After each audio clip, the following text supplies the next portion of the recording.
Hello.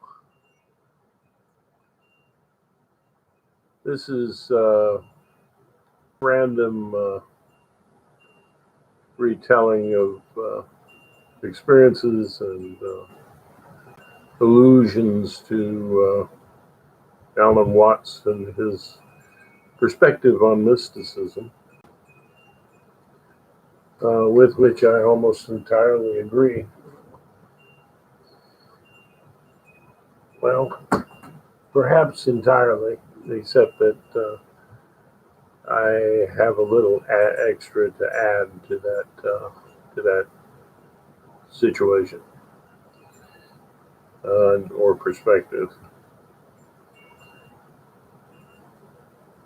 To me, to realize the self is to realize a connection with what is inside and with what is outside. So I agree. We're part of the flow of things. And I think that's part of the buoyancy and the impact of, what we experience as children and what we've lost as a result of language and culture and trauma.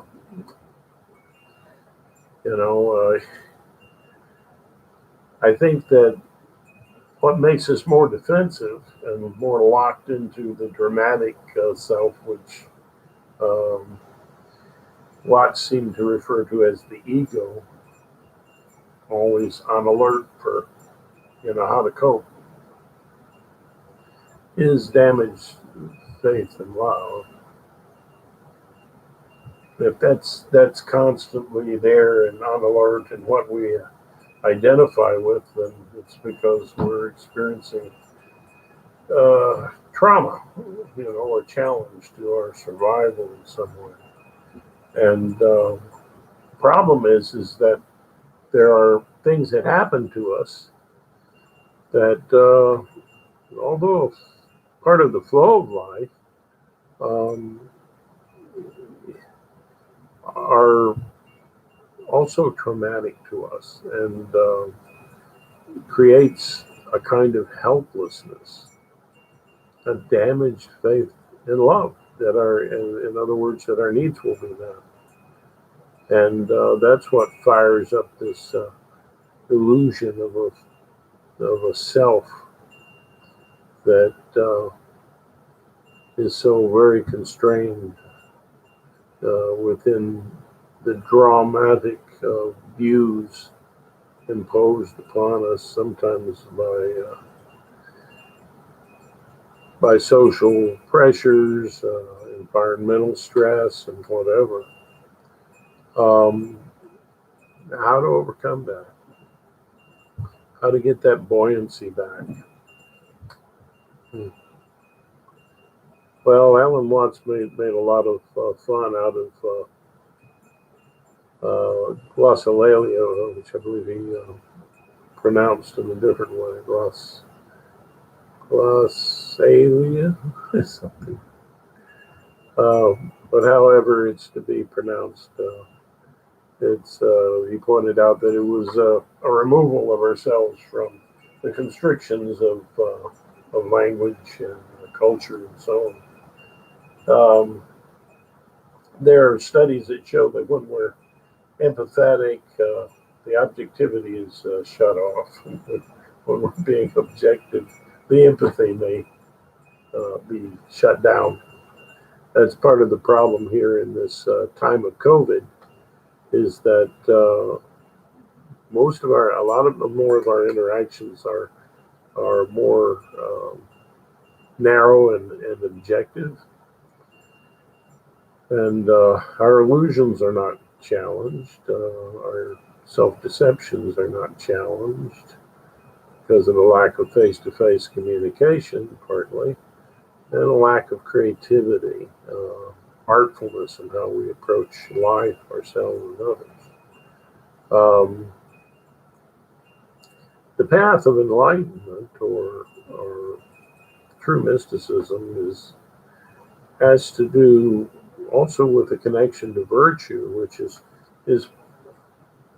I think prominently addressed in in all the major religions, where the ideal person is seen as very empathetic, objective, and creative.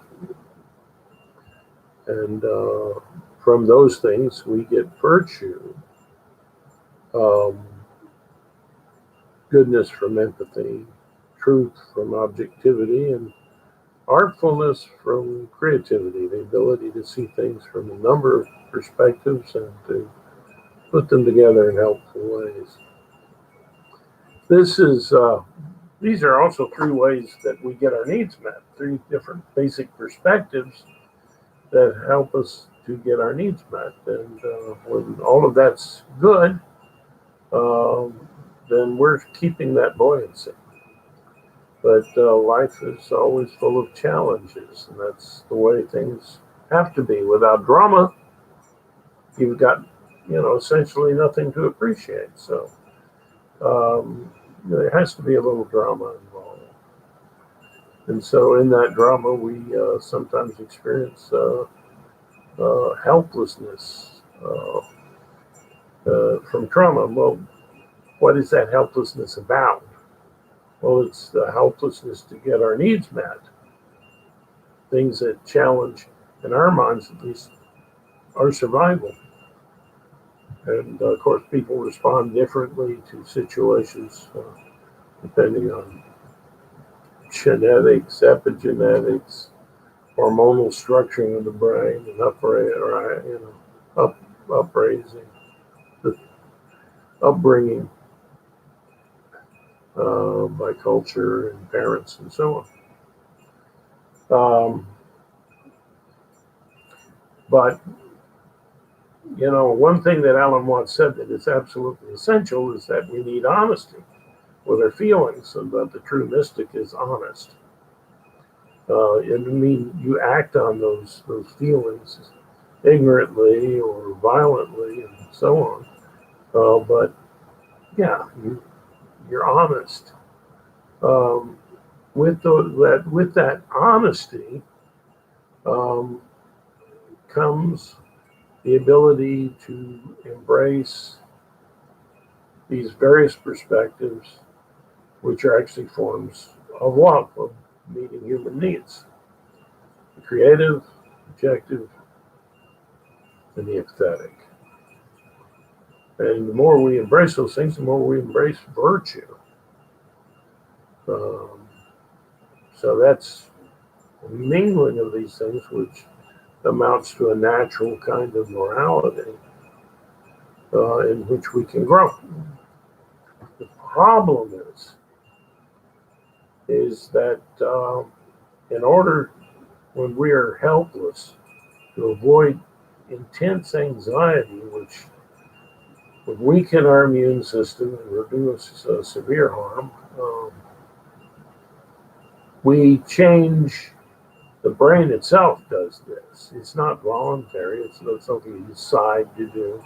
Oh, this is a terrible situation, so I'll replace this with a symbolic need in the present that I have control over, and comfort myself that way. No, it's done automatically. Um, it's not a voluntary thing. So it isn't going to be changed in a voluntary kind of way. It's like Alan Watts is talking about mysticism being a surprise. Yeah, well, the Toltecs would agree. Someone has to trick you. You have to trick yourself. The only way to trick yourself is to wear down um, those symbolic defenses, those symbolic needs and circumstances that we've changed into something we can control as versus something we feel helpless about. But the thing is, when you apply those different kinds of perspectives in a loving way, the symbols start to crumble. They don't hold up. And so, in the attempt to comfort yourself, you begin to re experience the honesty, which is the helplessness that you once had. And the way you're able to do that is that if you're feeling safe in the present. So these three approaches help a lot. And of course, Alan Watts talks a lot about, meditation and other sorts of things. There are three Vedic yogas, which are more address, uh, some very basic um, elements in terms of how we experience life. It's the most direct way of connecting to the pre-language self that we have, that inner child that is open and honest and embracing of life. Um, I can't get the image out of my mind of the terrible earthquake tragedy in Haiti, and the picture of the rubble and kids dancing on top of the rubble. Kids that hadn't been properly cared for, suffered extreme poverty, and where just to fill uh, people up, there was dirt in the recipes, the food, dirt. But you looked at them, they're buoyant, they're dancing on the rubble. And that's what mysticism gives you, the ability to dance on the rubble. But you got to know what the rubble is. You have to know that the rubble in you is that helplessness that you no longer should be experiencing. Once true, but not true now. And so achieving real mystic connection, yes, it can be helped with meditation. Identification with the body as Alan Watts puts it. Concentrate. That's dhyana on the sensations in your body, right? Mindfulness of that. That loses language. That's the key thing he didn't mention. But that loses that connection to language and puts you more in touch with your bodily processes, uh, which go on quite well without our paying attention sometimes. But it gets us out of language. That's the purpose. He talked about glossolalia, which I mentioned earlier, which is just meaningless sound, basically, being expressed with sometimes great emotion. That gets you out of language too. It's very creative, and you can speak it as if it were a language. That really tricks you out of a language construct that Toltecs tell you to get rid of. And it's powerful that way. You can speak it, or you can sing the sounds. They do it in music. I mean, you don't have to go crazy to have the experience. Just create sounds, sing them, speak them.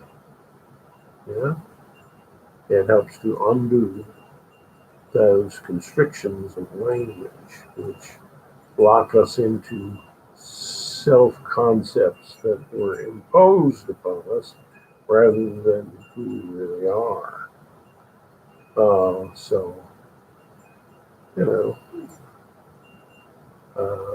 Let's go crazy for a minute.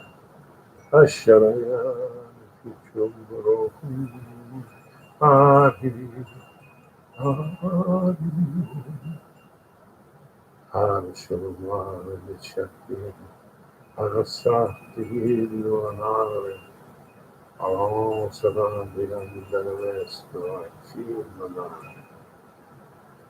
Okay, there you go. An example of glossolalia. Yeah, it's powerful. It can actually help. That is a very creative use of mantra yoga. The other way to do that is just to repeat a phrase over and over again, which often in Pentecostal circles causes them to lapse over into glossolalia. Yeah. So, yeah, you can do it that way. It gets you out of language, out of self concepts that limit you unnecessarily, and limit your potential and your real connection to who you really are, which is not a self concept. It's a mystical experience, really, which you interacting with and connecting at the same time to all that is. Yeah.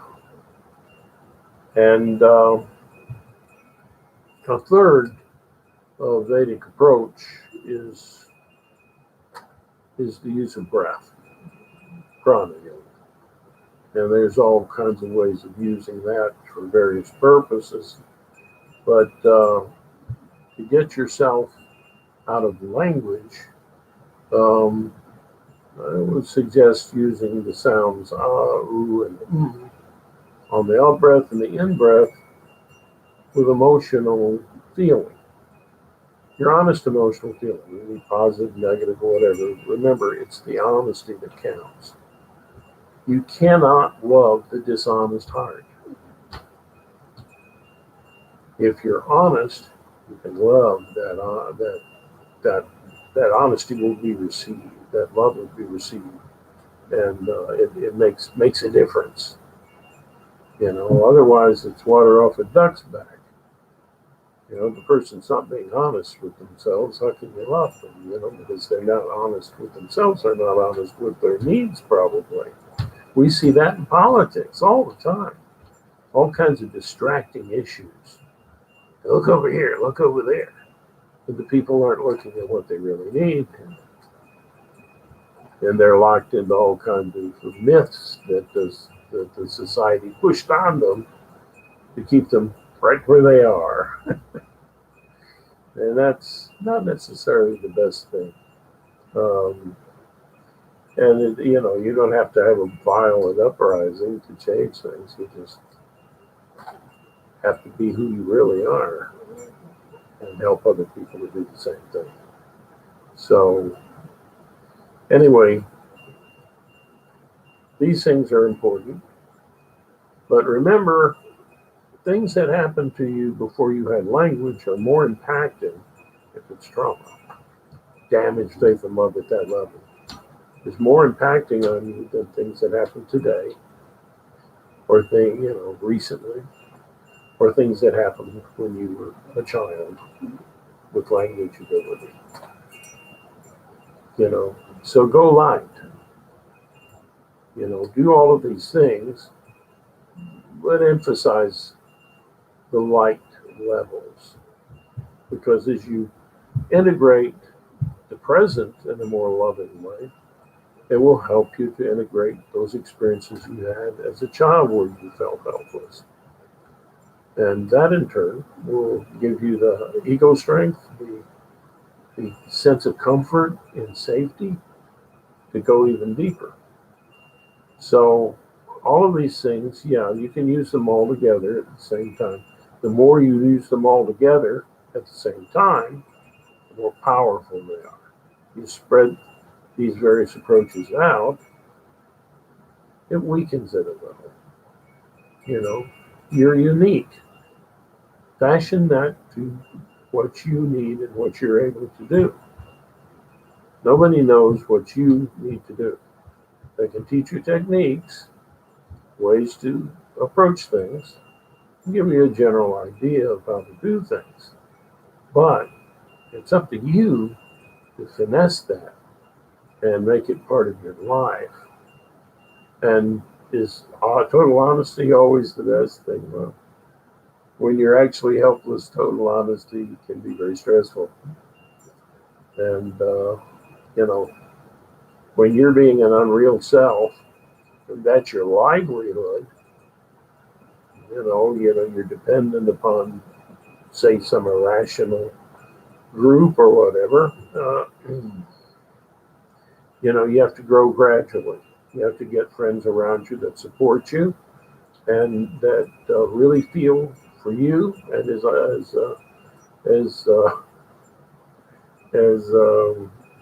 Alan Watts says, that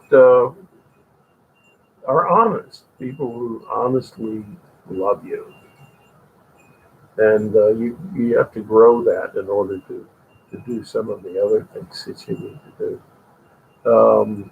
You can do those other things, and yeah, but then that's going to cause pressure in you to change your relationships and things. But your relationships are how you survive. So go easy on yourself. Don't exercise like crazy, hurt yourself, and then I'll never do that again. Just go light. Try to comfort yourself, but in these various ways. The language ways that I endorse are basically communicating in ways that help you be creative, that help you be objective, that help you to be empathetic. If you're doing this on your own, how do you do it? Well, there's a lot of things that have been done before. This is not particularly new, but added together, they're very powerful. If you want to be a little more objective, then, you know, love yourself as the adult you are now, and love the kid in you, the more emotional, reactive side of who you are, the one caught in the drama. And help yourself make plans to improve things and understand yourself. That adds to a lot of acceptance of who you are, which is so important. Another, the technique for empathy is just talk to people. These things should be done out loud, but you can do it in other ways, sure. It's a little less powerful. To talk to people you care about or who care about you, or people who you should care about or who should care about you. Important people in your life. Just talk to them out loud, like a crazy guy. You'd be surprised what it would teach you, and you'd be surprised on how it can heal you. Another way to approach yourself, everybody's familiar with guided meditations. Do your own. I've constantly have seen a lot of churches have done this. Someone gets up and they do a guided meditation. They want to take everybody to the beach. Some people might be frightened of water. Maybe they don't like the sand.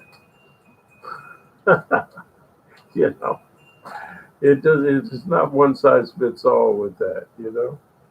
So try to create for yourself uh, guided meditations that help you to experience life in a different way.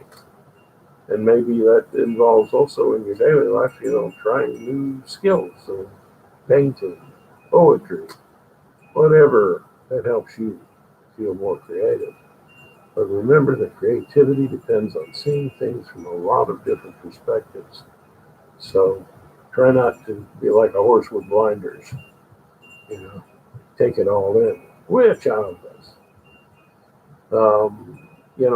One thing that was very healing that Ruth Carter Stapleton did in the Christian religion was to have people relate their experiences, usually traumatic, and have a comforting figure with them as they recount that experience.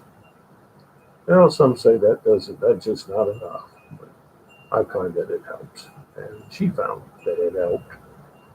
And so yeah, that's something that you can do.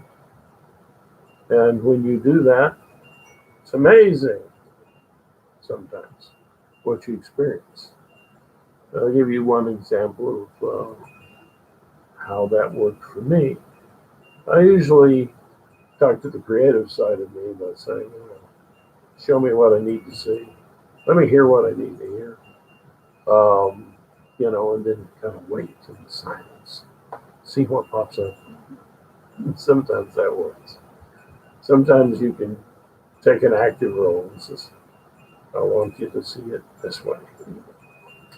So there was one time when I was feeling very blah and uninspired. Not a very happy day that way. Empathy, and I didn't do it for me. Objectivity didn't help me. So I turned to what I call the artist, the creative side of myself. And I said, show me what I need to see. And what I saw was this very elderly gentleman, dark skinned, I think probably African, with white clothing that was, looked kind of dirty. And he looked like maybe never, it's like he was a little bit on the thin side, maybe hungry. I would think, just not well fed. But he was playing on a one-sided drum in my mind. I saw him playing on a one-sided drum, and he was just looking at me and smiling. And it just continued until I went, yeah, that's it. That was my answer.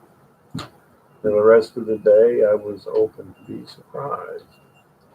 I was open to that buoyancy, which lifts you out of the trapped blah sorts of feelings. Most kids are not feeling blah unless something serious bad is going on. They approach things, oh, it's fun. You got to watch out they're not doing something dangerous, but there's the age where they want to help mom or dad do whatever they're doing. It's all fun. I don't know what we do to kids with our education system, but it seems to educate them out of that. And we tend to teach people in the most boring way, which is what to think. Okay, here's this formula, you do it, blah blah. That's pretty boring. You teach people how to think. You give them questions to solve so they can enjoy the problem solving, and you let them work together so they can inspire each other, learn from each other, and make learning fun. Fun is something that's been left out of our education system worldwide, I think. And it creates rather dull people sometimes. People who have that buoyancy strangled out of them. I don't approve of that. There's nothing more killing of your ability to be intelligent than to be stressed out and anxiety ridden because a test is being imposed upon you. And that's how we were going to improve education, with more tests. Oh, Lordy. How about getting kids alive and loving to learn? And just letting them be themselves. What is it that they want to do? Let them be themselves. Cater to that. The other thing is teach them emotional intelligence. It's a very light version of all the things I'm talking about, which probably have a little more importance to grown-ups. It's teaching kids how to have self-control, which is kind of the objective perspective, and empathy, which is the empathy approach, and self-aware, which is what you get from a more creative view, a true self-awareness, not one confined by somebody else telling you how smart you are or how smart you're not, etc., etc., etc. There are all kinds of intelligence. And I don't think I've ever met anybody who was so smart that they could tell everybody else how smart they are. I don't think so. There are some ways in which chimpanzees have shown a greater intelligence than some of us. Short-term memory is better than a chimp. Yeah, yeah. And we shouldn't be full of hubris. Be honest and be humble. If you're not humble, you're not honest. You know, and that's something I love about Michio Kaku and Neil deGrasse Tyson. They're very humble. They talked about, you know, better be careful sending out notice to the universe of where we are, because suppose they land, and to them, we're like the chimps to us. And they say, oh, look at that smart human. He can do calculus just like our little Timmy, who's 5 years old. Or maybe in preschool. Yeah. What are they going to do with us? We might consider that before we make decisions about how we treat other living things. Maybe we're not humble enough, empathetic enough, perhaps. But we're all caught in this drama, and I think there's always going to be a little bit of a separation, and there's no perfection in anybody. If somebody says that they're perfect, run the other way. If somebody says they're totally honest, they're probably lying. So, and if you're going to have a guru, have more than one teacher. That helps that creative part of it. Don't just listen to one point of view, mine or anybody else's. So, I hope this has been somewhat helpful to people, and something that I've learned the hard way. And I don't live up to all of those ideals. Who does? But I'm working on it. Like all of us were in process. So let's help each other along with that process. I have a blog, which I hope some people will make comments on. And it's transcendentloveintegration.org for organization, as opposed to .com, which I understand is more commercial. It's free. Yeah, as much as anything can be free. I don't have much of a dog in the race, so to speak, because in a way, but then again, I do.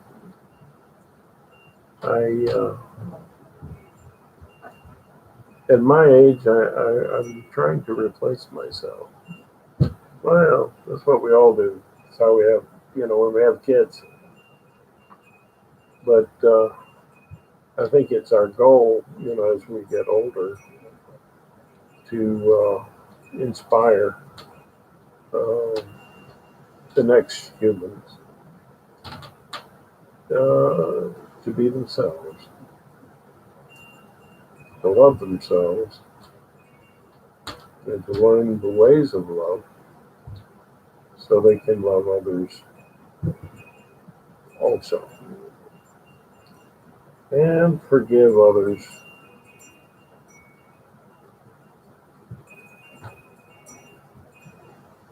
so that